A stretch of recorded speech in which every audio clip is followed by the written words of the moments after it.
Annyeonghaseyo!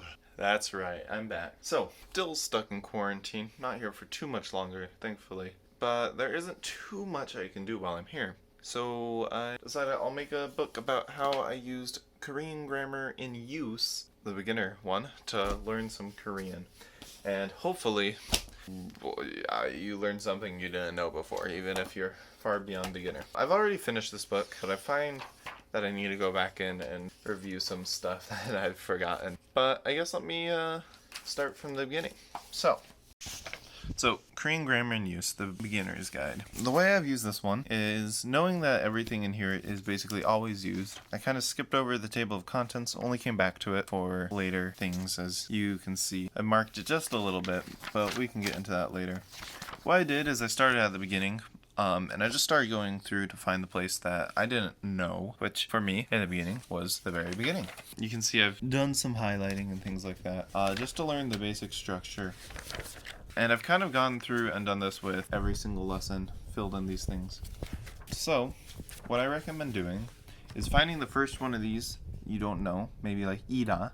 So you're just starting out. Let's say you don't know ida to be. What I would do is I'd go to that page 26. I go to this page right here. Ida, I'd read all the sentences out loud, and then I'd go and then read this whole block here explaining what Ida is. Then I would go try and read the conversation and understand it, and then I'd try it on your own. Yeah, and I would try it on your own.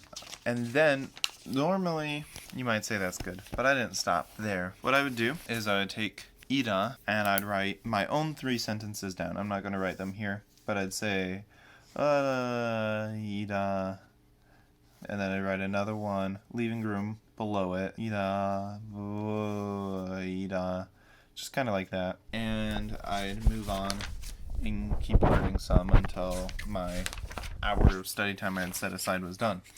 Now, once I had done this for each of these things for my study session, let's say I do only 2 of them. So I have ida, and then the next one there is ita.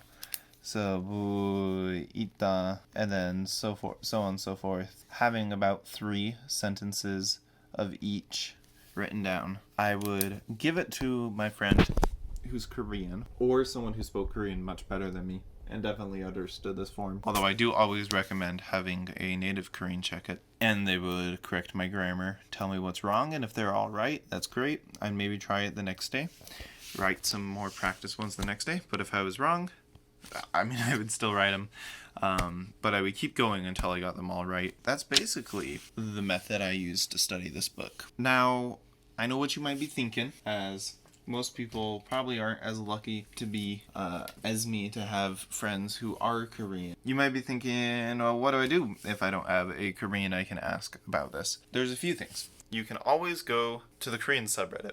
There you can just post your questions on there and say, hey, I need these checked.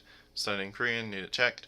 Will someone help? And they're going to help you. Something else you can do is go to italki and ask the same questions in their community tab. You can even hire a Korean tutor and have them check it. Or you can make a Korean friend who wants to help you learn the language. Make sure that they're willing to help. And if none of those work, then yeah, I don't know. If none of them work, then find someone who can speak Korean that help you.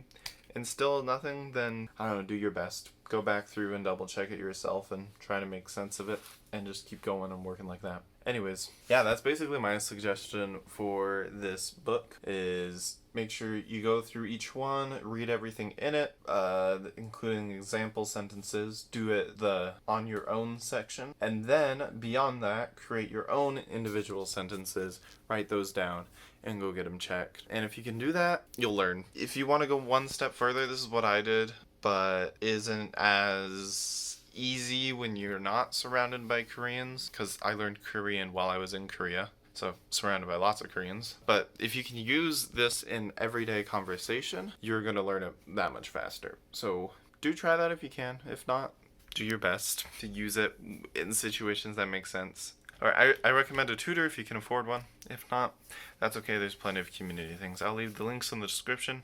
But that's it for me for now. I'm continuing to chill in quarantine, study my Korean. I want to start doing live streams of my studying of Korean on my personal channel. So go ahead, click over there if you want to just study with one of my streams. You know, nice chill feel. And till next time, bye.